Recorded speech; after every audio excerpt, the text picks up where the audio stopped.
ঢাকার দক্ষিণ কেরানীগঞ্জে সুভাড্ডা ইউনিয়নের রাস্তাটি বেহাল অবস্থা প্রশাসনের দৃষ্টি কামনা করেন এলাকাবাসী।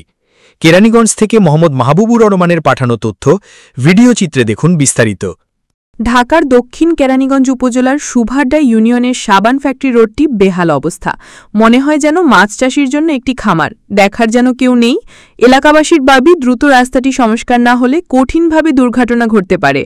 এতে অনেক স্কুল পড়ুয়া ছাত্রছাত্রীদের ও চাকরিজীবী মানুষের বড় ধরনের ক্ষতি হতে পারে বলে জানান এলাকাবাসী। এদিকে আজ রাস্তায় পানিবন্দী থাকা অবস্থায় কয়েকটি মোটরসাইকেল ও অটো বোরাক উল্টিয়ে পড়ে গুরুতর আহত হয় বলে জানান দোকান মালিকরা। দক্ষিণ কেরানীগঞ্জ উপজেলার সুভাড্ডা ইউনিয়নের গুরুত্বপূর্ণ সড়কটি দ্রুত সংস্কারের জন্য দাবি জানিয়েছেন সাবান ফ্যাক্টরি রোডস্থ এলাকাবাসী।